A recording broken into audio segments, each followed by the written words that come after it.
Hey guys, welcome back to the channel. Today I'm going to be giving you guys some tips and tricks on how to set up a rear shock on a high pivot mountain bike.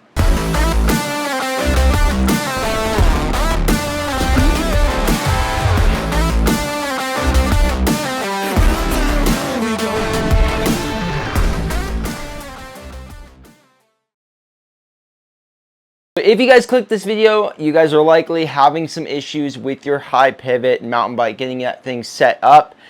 These things are going to differ quite a bit from a traditional linkage, maybe such as a 4-bar horse link or a VPP system, where the pivot is at the normal level. For a high pivot bike, they have totally different suspension kinematics, which requires a special shock setup to make them feel good. So for me, I had a lot of issues getting this bike set up in the when I first got this thing, and to the point where I was starting to regret my purchase, thinking that this bike just didn't ride very good. Dude, it just doesn't feel good. But I kept digging deeper and deeper to figure out truly how this bike works and how the suspension should be set up. So one thing I did want to get out of the way was that if you guys are having issues getting your high pivot set up and you think it's coming from the front, it's likely not the front that's the issue. It might actually be the rear shock, because for me, I was noticing my fork was having a lot of issues. I felt like it was really harsh, and it was hard to kind of pinpoint what exactly was wrong with it.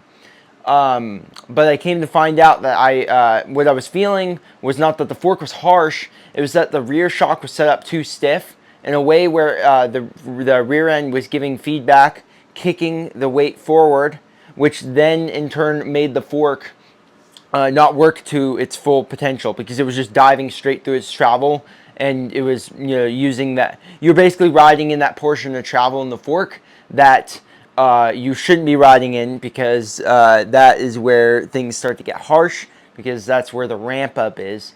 And so if you guys are having issues with your high pivot and you really think it's the rear, the front, it's probably the rear. These bikes require a special setup, and I guess I'll get into that now on kind of what exactly you need to set up differently to make the bike feel good. So this setup is going to differ between different shock brands, models, bike models, but as long as it's a high pivot, it should have a similar setup to what I'm running here.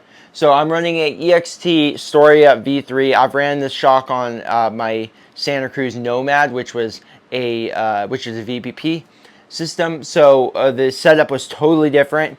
So what I started with was what I was kind of used to on my old Storia, which was a lot of compression. This shock is a well-damped shock. So basically, instead of relying so much on the spring or air spring or whatever, depending on which shock you're running, this relies more on the damper side. So you end up running a lighter spring with more damping. And then when you have, we talk like Fox or Rock shocks, those tend to be more spring reliant, where they tend to need a higher spring rate and less damping. So with mine here, I ran it pretty damped. I was running a lot of compression like I was on my Santa Cruz Nomad. And what I found was that the compression, there was also some other issues. I guess I'll start into kind of my whole story on what I've tried and what ended up working. So I was running a 400-pound spring. I'm 165 pounds kitted up. And so I was running a 400-pound spring because that's what came with the bike. And it seemed like it was within the recommended settings. And so then I figured out that anytime I turned down rebound, slowed it down, I noticed that it was feeling better. The whole bike in general was feeling better, and to the point where I was almost closed on compression, or not compression, I mean rebound. And I was wondering why that's the case. I tend to love a more wide open rebound feeling. I was running a pretty open on my last shock, and I run pretty open on a lot of my other suspension on other bikes that I own. Well, I was thinking maybe it's a spring, because a spring or air spring or whatever the spring is adds a natural rebound to the fork or shock. And so when you tend to go up in pressure, you tend to drop or slow down rebound.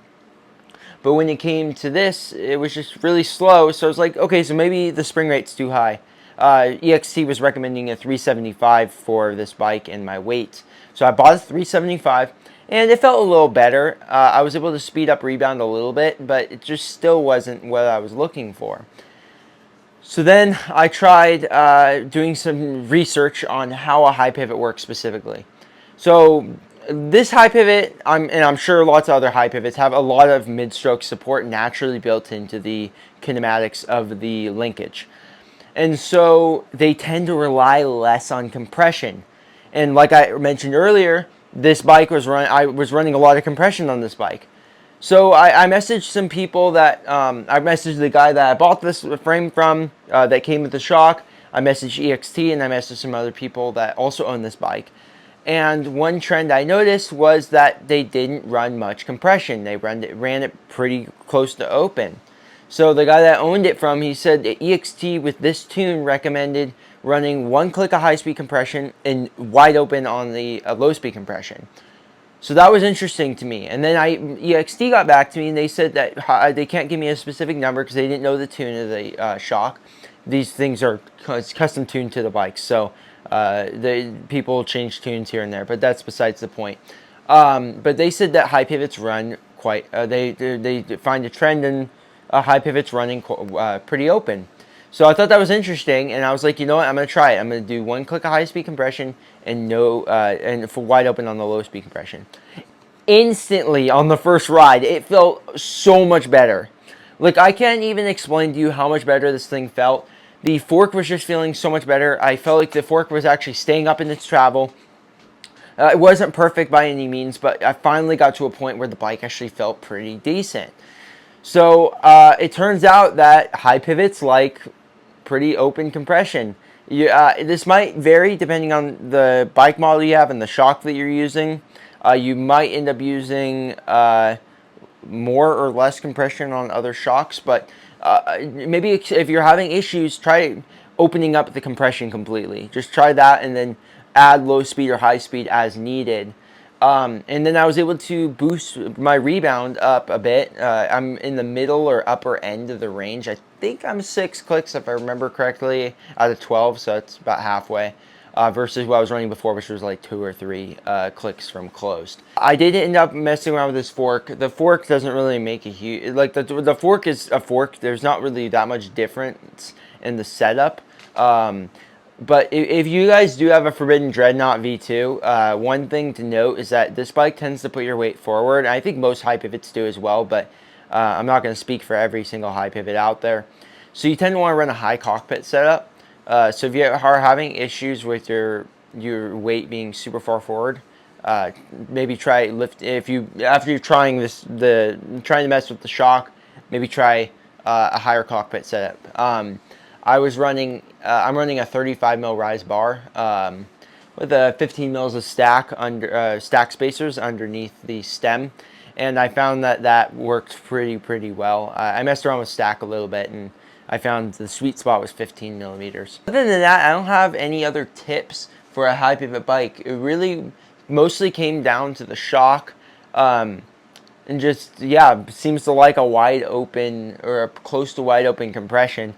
But if you guys have a high pivot bike, let me know your experience. I'd like to kind of hear what other people's setups might be on their high pivot bikes. If you guys have any questions regarding setup on a high pivot bike, leave them down in the comments down below. I have quite a bit of time on this bike now, so I think I can answer some questions confidently.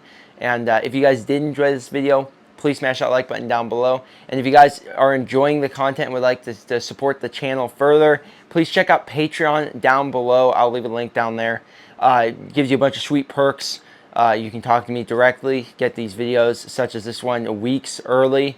So if you guys would like to support the channel further and also get some sweet perks for yourself, please check out my Patreon down below. Thanks for watching, and I'll see you guys next time. Peace.